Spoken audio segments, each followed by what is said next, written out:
Hello everybody, 'tis I, TheRumpledOne, doing another book review, Antifragile by Nassim Taleb. A really great book. I actually finished it a couple weeks ago, but I've kept it and I've been referring to it. But this book, it's about anti-fragile. Now you know fragile, like if you have a package and you mark fragile, it's like you don't want it dropped. Because if you drop it, what's inside is going to break or be damaged. Well, you see, anti-fragile is the opposite. It says things that gain from disorder. And believe it or not, there are some things that actually gain from disorder. And that's what he talks about in the book. He talks about something that's really interesting. It's called skin in the game. In fact, I think I mentioned this in a video about the Port of Mayberry, and they're doing their strategic planning, how they hired these consultants, which it looks like they paid them about $14,000 for this strategic plan. I don't know where the money came from. I don't know if that's the total fee. I still have to find that information out, but I saw on their budget report that they've already paid them over, I think, 14 grand. But you see, these consultants don't have any skin in the game. So they can make these recommendations, collect their fee, and leave. And if these recommendations, tank the Port of Mayberry or cause it some harm, they're held harmless. They don't have to pay their fee back. So that's why he talks about these economists. He calls them fragilistas. I mean, this book is great. It's great from the factual standpoint and the knowledge that it teaches. But also, some of the shots he takes at these people who come across as these, experts, he just rips them a new one. I mean, this book is serious, but I was actually rolling. I was cracking up at some of the things that he wrote, and it's only funny because it's true. And there's so many notes I have, I don't even know which ones, which pages to read, so I'll just kind of pick a few out. Let's see here. Let's go to page 136.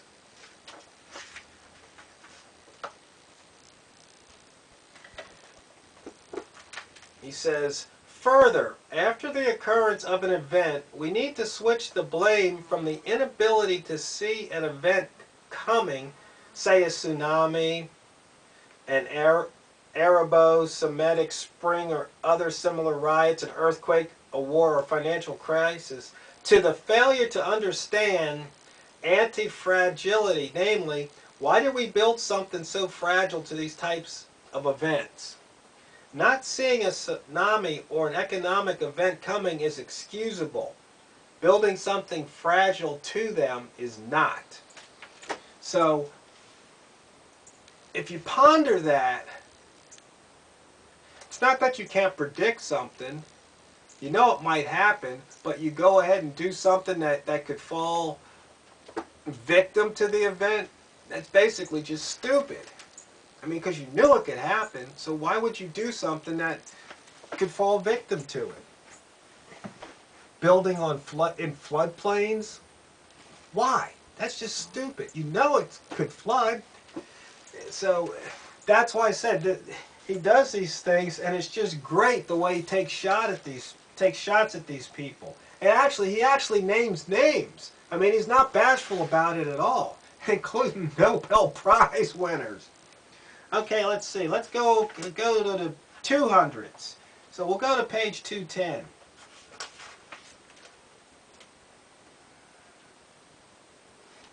Okay, here we go. People with too much smoke and complicated tricks and methods in their brains start missing very elementary things. Persons in the real world can't afford to miss these things, otherwise they crash the plane. Unlike researchers, they were selected for survival, not complications.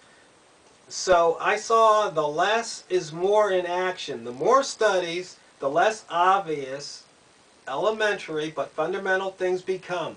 Activity, on the other hand, strips things to their simplest possible model.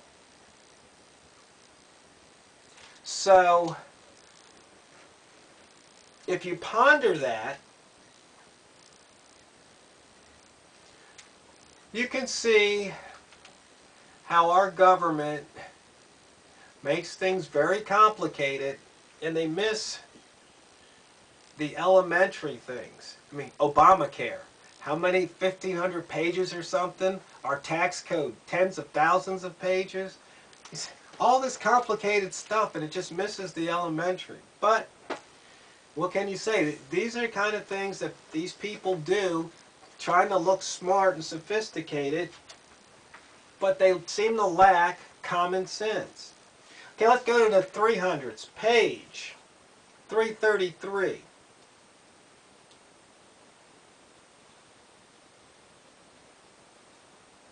Let's see, page 333 here.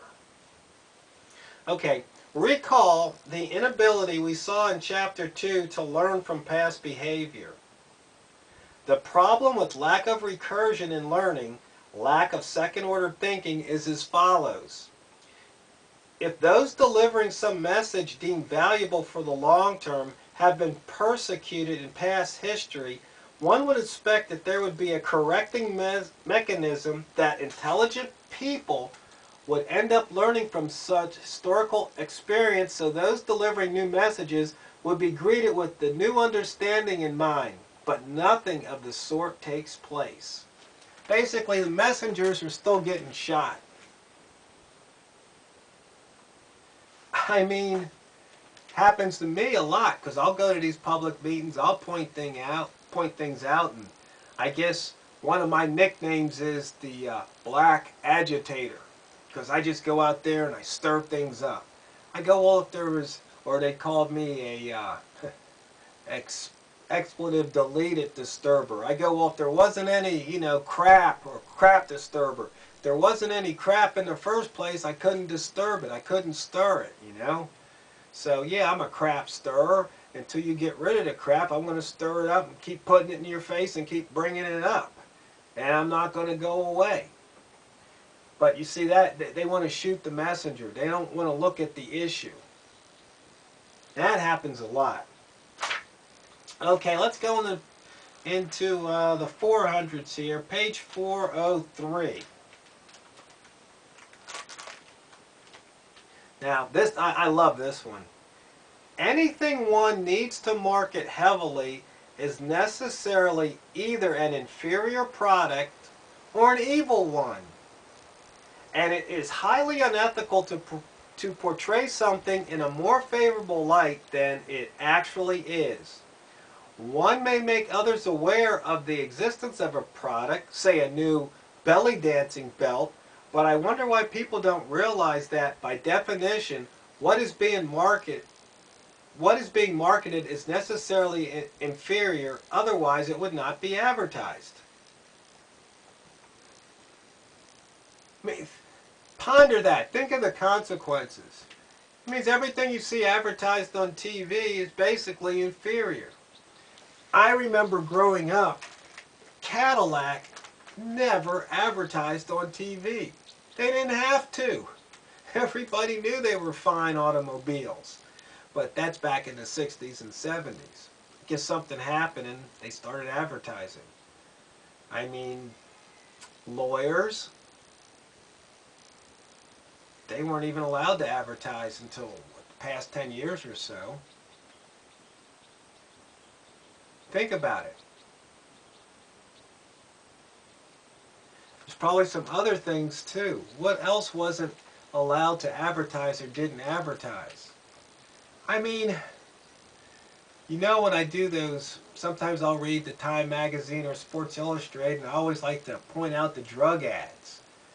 I don't remember that many drug ads back in the 60s and 70s. I think there was Bayer aspirin. I remember that. Maybe Tums, Rolaids. Just a few, but not like Cialis, Viagra. Was it Docolex? There's just so many of these things that you see on TV, and I just laugh. But I guess the thing is, what he might be saying is that, word of mouth if I find a good product, hey, I'll make a video about it. I'll tell all my friends, hey, you got to try this. Or if there's a restaurant that I went to and it was a great meal, oh man, you got to try it. Go there to eat. As opposed to getting bombarded with, you know, McDonald's ads, Burger King ads. We all know those products are inferior. Coke, Pepsi, inferior products. Nike. I mean, is Nike an inferior product? Well, for the price it is. I mean, they pay about $3 over in China for a pair of Nikes that they sell on the shelf here for 150 bucks.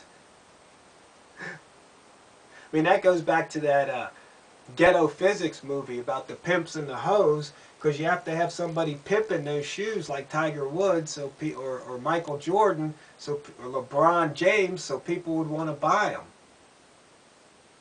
But anyway, Antifragile by Nassim Taleb. Now this book is over 400 pages.